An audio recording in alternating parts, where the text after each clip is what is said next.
Hello everyone, welcome to Tactim. Today in this video I'm gonna show you how to set WhatsApp notification color settings.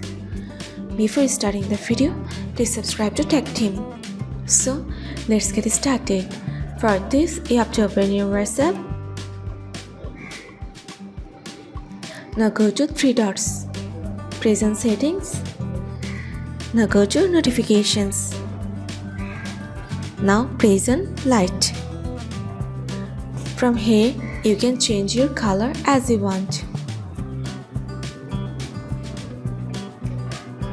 Press on OK. That's it. So this is how to set WhatsApp notification color settings. So guys, that's it. You can do this. I think this video is very helpful to you.